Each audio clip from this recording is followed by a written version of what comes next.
விஜயகாந்த் அண்ணன் மறைவு அப்போ இருந்திருக்கணும், கூட இருந்து நாங்கள் அந்த மரியாதை செலுத்திருக்கணும். அந்த நேரத்தில் நானும் ஊரில் இல்லை, கார்த்தியும் ஊரில் இல்லை.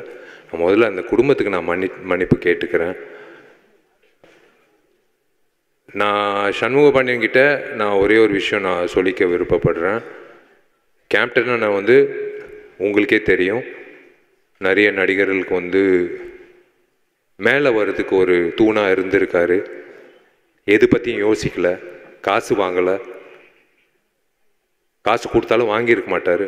ஆனால் அன்னைக்கு பண்ணணும்னு அவசியம் கிடையாது.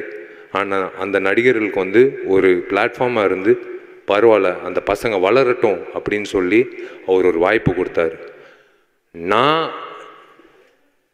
உங்கள் வீட்டு பிள்ளையாக நான் சொல்கிறேன், உன்னோட படத்தில் எப்பயாவது நானும் நீயும் சேர்ந்து நடிக்கணும்னு உனக்கு ஆசை இருந்தால் நான் வரேன்.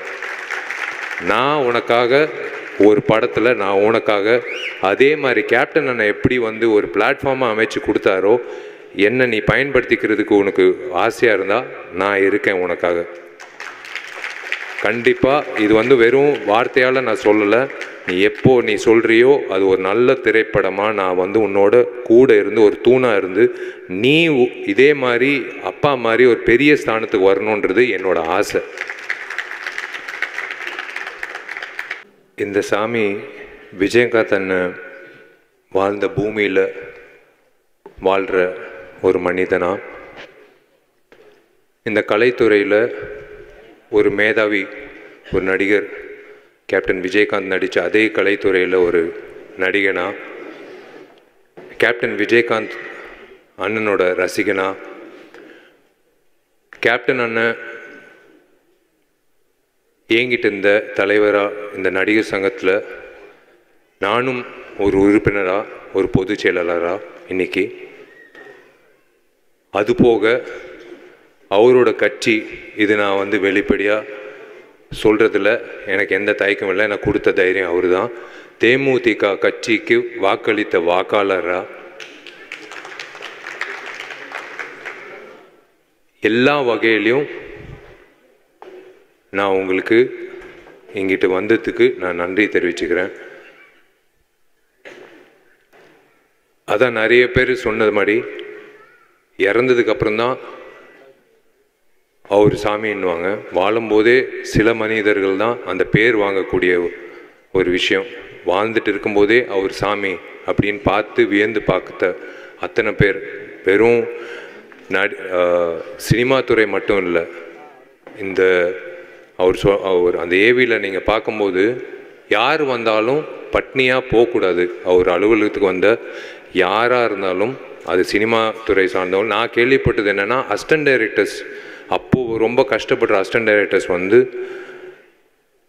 அவர் ஆஃபீஸ்க்கு வந்தால் 3 வேளை சாப்பாடு போடுறதுக்கு ஒரு இடம் இருக்குன்ட்டு எல்லா உதவி இயக்குநர்களுக்கும் ஒரு பலம் இருந்தது. ஏன்னா அப்போது வாய்ப்பு தேடிட்டு இருக்கும்போது அவங்களுக்கு சாப்பாடு, உணவு தேவையில்லை. அது அவர் மனசில் இருந்து எல்லாருக்கும் சாப்பாடு சரிசமமாக இருக்கணும். படப்பிடிப்பில் சாப்பாடுன்ற விஷயத்தில் எந்த பாரபட்சம் பார்க்கக்கூடாதுன்ற வகையில் எங்களை மாதிரி இளைஞர்களை ஊக்கப்படுத்தின ஒரு சாமி விஜயகாந்த் அண்ணன். அவர் பாதையில் அப்படி பண்ணணுன்ற விஷயத்தில் நாங்களும் அந்த அந்த முயற்சியில் ஈடுபட்டோம். ஒரு விஷயம் தோணும், அது உங்களுக்கும் இருக்கும், உங்கள் குடும்பத்துக்கும் இருக்கும். தைரியம். எதை பற்றியும் யோசிக்க மாட்டார். தைரியமாக இங்கிட்ட இருக்கிறது தான் பேசுறது. எண்ணம் போல் வாழ்க்கை. இங்கிட்ட இருக்கிறது அப்படியே வந்துடும். ஃபில்டரே இல்லை. அவர் என்ன, இப்போ நான் ஒரு வாட்டி உங்கள் வீட்டுக்கு வந்தேன். அண்ணனை சந்திக்கும் போது பிரேமலதா அம்மா ஒரு விஷயம் சொன்னாங்க. உங்களுக்கு ஒன்று தெரியுமா, அந்த பத்திரத்தை கொண்டு வரும்போது முதல்ல லாக்கர்லேருந்து உன் நகையெல்லாம் முதல்ல எடுத்துரு, இந்த பத்திரத்தை வைக்கணும் அப்படின்னு சொன்னாராம். என் நகை கூட அவருக்கு ஒரு மிகப்பெரிய ஒரு விஷயமா தெரியல. அந்த பத்திரத்தை கொண்டு அப்படி வைக்கும்போது எங்களுக்கே நாங்கள் வியந்து பார்த்தோம். அப்படி அந்த பத்திரத்தை ஒரு பொக்கிஷமாக வச்சார் லாக்கரில் அப்படின்னு சொன்னாங்க அம்மா. அதுதான் அந்த மேதாவி. அதுதான் சொல்கிறேனே, இன்னைக்கு இருக்கிற கூட்டம் மட்டும் இல்லை, எப்போ அவரோட ஃபோட்டோ இருந்தாலும் இல்லாட்டியும் எல்லார் மனசுலையும் இருக்கக்கூடிய ஒரு நபர் வந்து விஜயகாந்த் அண்ணன். எல்லார் மனசுலையும். உண்மையிலேயே மன்சூர் அலிகான் அண்ணன் எல்லாரும் சொன்ன மாதிரி, பேரரசு சார் சொன்ன மாதிரி, இந்த தமிழ்நாடு வந்து ஒரு தலைவனை வந்து நம்ம மிஸ் பண்றோம். ஒரு தமிழ்நாட்டில் ஒரு தலைவனை மிஸ் பண்றோம். கேப்டன் அண்ணன் வந்து இந்த நடிகர் சங்கத்தை எப்படி மீட்டு எல்லோரையும் ஒரே குடும்பம் அப்படின்னு நம்பி கொண்டு வந்து அந்த ஒரே உணர்வோட ஏன் எல்லாரும் அப்படி இப்படி மனசார பேசுறாங்கன்னா அவர் அப்படி எல்லாரும் பார்த்ததுனால தான். சும்மா வந்து பேசணும்னு அவசியமே கிடையாது. இங்கிட்ட இருக்கிற அத்தனை பேர் வாய்ப்பு கொடுத்து பேசின அத்தனை பேர் வந்து மனசார பேசுற காரணம் வந்து அவர் அப்படி வந்து அவரை பார்த்துக்கிட்டாங்க. ஒரு தம்பியா ஒரு எல்லாரையும் ஒரு சரிசமாவை பார்க்குற நபர்கள் நம்ம சினிமாவில் வந்து பார்க்க முடியாது. நான் ஓப்பனாக சொல்கிறேன், ஈகோன்ற விஷயம் எல்லாருக்கும் இருக்கும். ஆனால் ஈகோ இல்லாத மனிதர்கள் ரொம்ப ரொம்ப குறைவு சினிமாவில். அதில் ஒரு முன் உதாரணமாக இருக்கிறவர் வந்து கேப்டன் விஜயகாந்த். அவரோட போக்கு, அவர் வந்து எந்த தயாரிப்பாளரும் நஷ்டம் அடையக்கூடாது. 54 இயக்குனர்கள், புதுமுக இயக்குனர்கள், அதுவும் டிஎஃப்டி இயக்குனர்கள் வந்து அறிமுகப்படுத்தின ஒரே எனக்கு தெரிஞ்ச உலக நாயகன் வந்து கேப்டன் விஜயகாந்த் தான். 54 பேர் யாரு வந்து கொடுப்பாங்க வாய்ப்பு? நீங்க சொல்லுங்க. இன்னைக்கு இருக்கிற காலகட்டத்தில் ஒரு புதுமுக இயக்குனர் வந்து அலுவலகத்துக்கு வர்றதுக்கே வந்து யோசிப்பாங்க. ஒரு ஒரு பெரிய நடிகரை போய் அணுகணும்னா வந்து யோசிப்பாங்க, நம்ம கதை கேட்பாங்களா? அப்புறம் அவங்களுக்கு ஒரு ஆதங்கம் இருக்கும். ஒரு வேளை வந்து சொன்ன கதை வந்து கரெக்டாக எடுப்பாங்களா? இந்த மாதிரி ப்ராசஸ் எல்லாம் வந்து இன்னைக்கு இருக்கிற காலகட்டத்தில் இருக்கு. ஆனால் அவர் வந்து எது பற்றியும் யோசிக்காம 54 வீட்டில் வந்து விளக்கேற்றி இருக்காரு. 54 பேர் வாய்ப்பு கொடுக்கல. 54 வீட்டில் வந்து அடுப்பு எரிஞ்சிருக்கு, விளக்கேற்றி இருக்காரு. 54 குடும்பங்களை வாழ வச்சிருக்காரு. அந்த மாதிரி ஒரு ஒரு is given such a great contribution to இந்த சினிமா. இது வந்து வெறும் நம்ம தமிழ்நாடு இல்லைங்க, இந்தியாவுக்கே வந்து பெருமை செலுத்தக்கூடிய ஒரு மனிதர் இவர், ஒரு நடிகர். இது வந்து இன்னைக்கு வந்து தமிழ்நாடுன்னு சொல்றோம். இந்தியாவிலே இவர் வந்து பண்ண சாதனை வந்து எந்த நடிகரும் பண்ணதே இல்லை. யாருக்கும் அந்த தைரியமும் வராது, யாருக்கும் அந்த தைரியம் கிடையாது. நான் ஓப்பனாக சொல்றேன். எத்தனையோ பேர் இப்போ நானும் புதுமுக இயக்குனர்கள் வாய்ப்பு கொடுக்குறோம், எல்லாருக்கும் கொடுக்குறோம். ஆனால் 54 இயக்குனர்கள் வந்து அந்த டைம்ல வந்து அவர் கொடுத்து எனக்கு இவர் மூலிமா ஆர்கே செல்வமணி சார் வந்து அவரோட அசிஸ்டன்ட் டைரக்டராக நான் சேரணும்னு சொல்லி எங்கள் அப்பா கிட்ட வந்து கெஞ்சி, அப்போது ஒரு வாட்டி அவரை சந்தித்து நான் கேட்டேன். ஏன்னா புலன் விசாரணை, கேப்டன் பிரபாகரன் அப்படி பார்க்கும்போது டிஎஃப்டியில் சேரணும்னு ஒரு ஆசை வந்தது அவரால் தான். அண்ணன் செல்வமணி சார் கிட்ட அசிஸ்டன்ட் டைரக்டராக சேரணும் அப்படின்னு சொன்ன வந்து கேப்டன் அண்ணன் பண்ண படங்கள் வந்து எல்லா நடிகர்களும் சரிசமமாக வளர வச்சு, எல்லா இயக்குநர்களும் சரிசமமாக வளர வச்சு, எல்லா தயாரிப்பாளர்களும் நீங்கள் ஒரு தயாரிப்பாளர் சொல்லுங்க, எனக்கு வந்து அவர் மேலே ஒரு கம்ப்ளைண்ட் இருக்குது அப்படின்னு. எங்களை மாதிரி ஆர்டிஸ்ட் எல்லாரும் கம்ப்ளைண்ட் இருக்கு. ஆனால் ஒரு கம்ப்ளைண்ட் இல்லாத ஒரே நடிகர் இந்த நடிகர் தான்.